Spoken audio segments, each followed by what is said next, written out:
Hi, welcome back. Okay,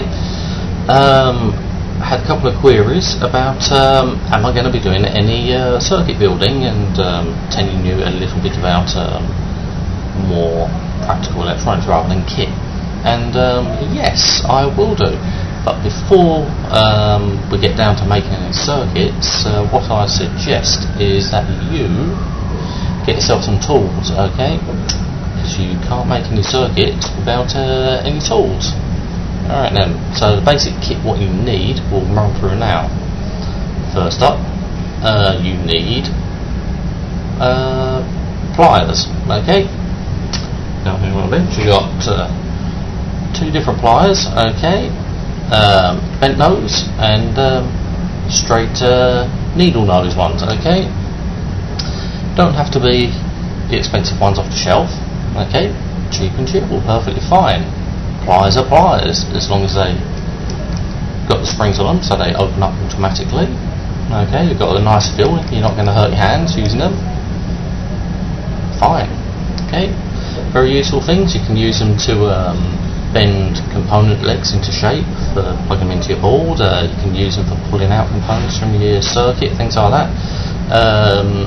Two different types, because if you have to take anything like chips out of your circuit, maybe surrounded by a lot of wires, a lot of cables, okay, so the needle nose ones or the bent nose ones can come in handy. Bent nose ones you can get in, let's say, you can go parallel to the board and pop the chip out.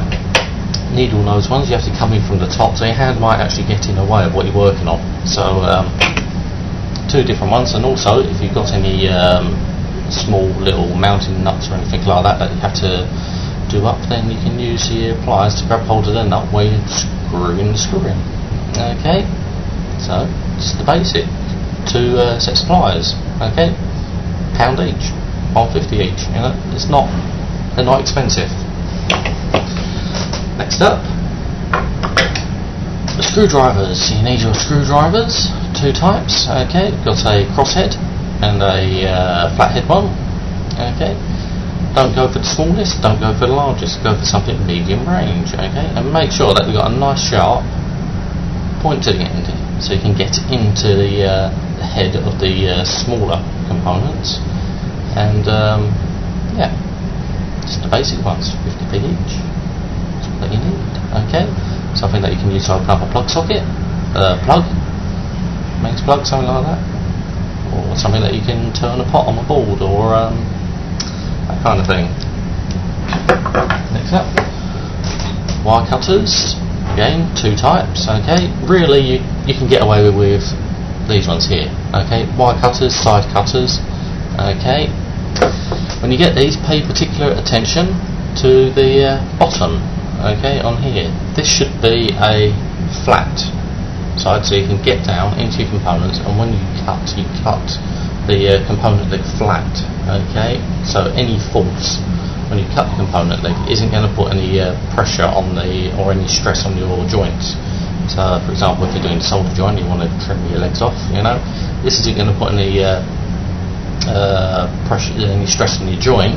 All the cutting is actually done upwards motion from the bottom, so this bottom grips and it cuts from the top, hence the you can see on the edge there it's angled, okay, it cuts up away from your board, okay, while holding your leg in place.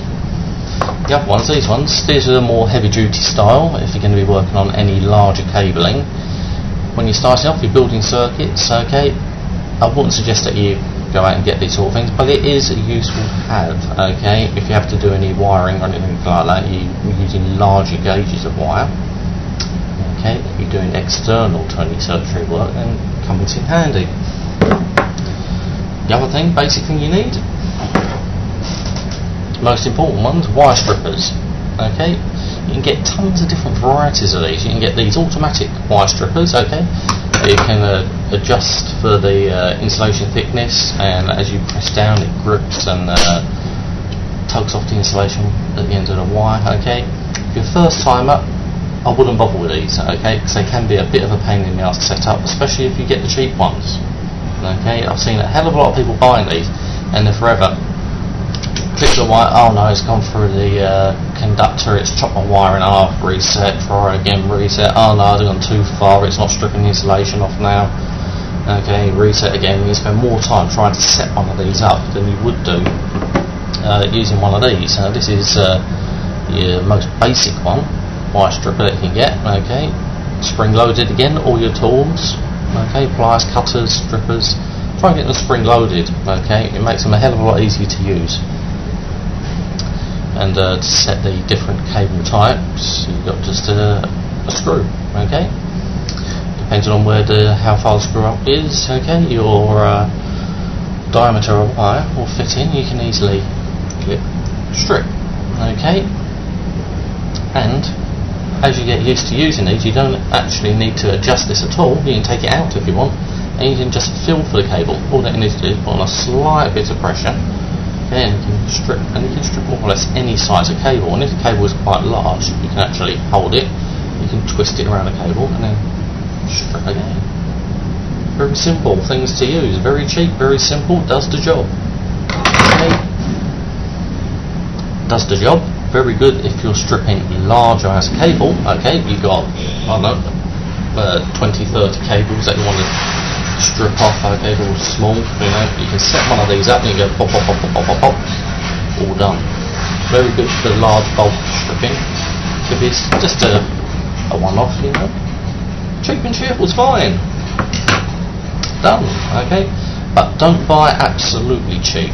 Okay, do have a look around, because sometimes you can get very cheap ones of these. Okay, these are steel. Okay, so they cut very well. Same with all these tools, these are steel tools. I've seen some crap, cheap aluminium ones for some reason.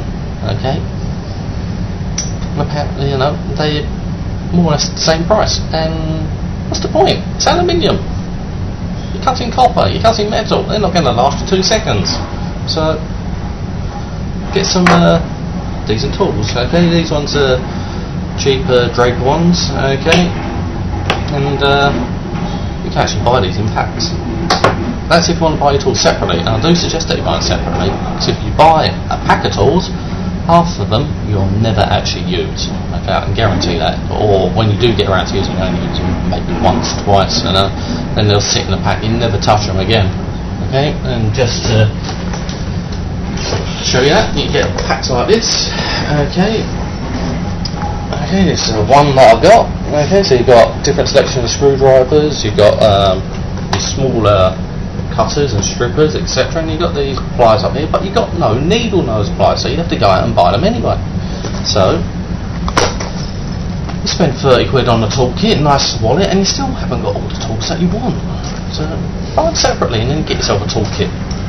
Easy. And you get what you want as well, and you can fill the tools. Other than that, what do you need to build circuits with?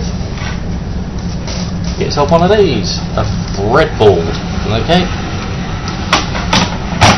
want to build prototypes?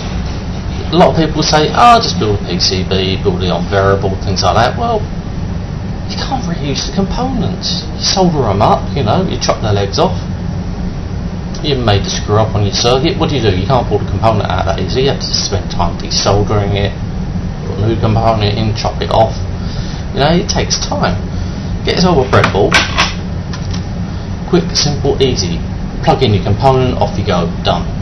Okay, bit of wire, strip it, chop it in a hole, you're off again. Okay, now these boards, okay, they're not fantastic, okay, but they will do the job for a lot of general circuitry. Okay, you can't use surface mount on them unless you solder the surface mount onto a little PCB or something and put some legs on it, you can shove it in here. Perfectly fine, okay, but it's really good for prototyping. I do suggest that you get one of these for prototyping circuits. Don't go straight from design to designing a PCB or doing it on variable, stripboard or whatever, and expect it to work, because a lot of the time it doesn't, and circuits do always need debugging. So get yourself a breadboard. Okay, that's the basic. Other things that you could get handy, magnifying glasses. Okay, this is a benchtop one. Okay, that can double up into a handheld magnifier. Okay, it's got quite a large magnification on there, but 2 times is pretty okay in handheld ones. Components are getting smaller. You want to read off the values, you might have to get yourself a magnifying glass, especially if you're getting older like what I am. Your eyes do start going, okay? And after you've stared at a hell of a lot of components, looks more right, and your eyes will start aching and hurting. Get one of these, make life easy for yourself. And it's very good for checking joints. If you do any soldering, then you can use one of those to check your solder joints for general purpose soldering, okay? Any through-hole stuff. Okay, that's your basic tool sorted out. We'll go on to we'll expand it on next to what you need for soldering. Okay, soldering. Use everything here that I've already shown you. Okay, pluses, strippers, pliers, so forth. All that stays the same, but there are some extra tools, and I'll show you that next. But take a look at what's on the bench. Lay them all out for you. Here we go. If this is your workbench, you're already designed to look a little bit more professional. Okay, all them laid out. Okay, nice. You're starting to become an engineer. Okay, get your own tools. Don't rely on anyone else's. Your own. You know what you can do with them. You know what you can get away with. Next, we'll look at the soldering tools.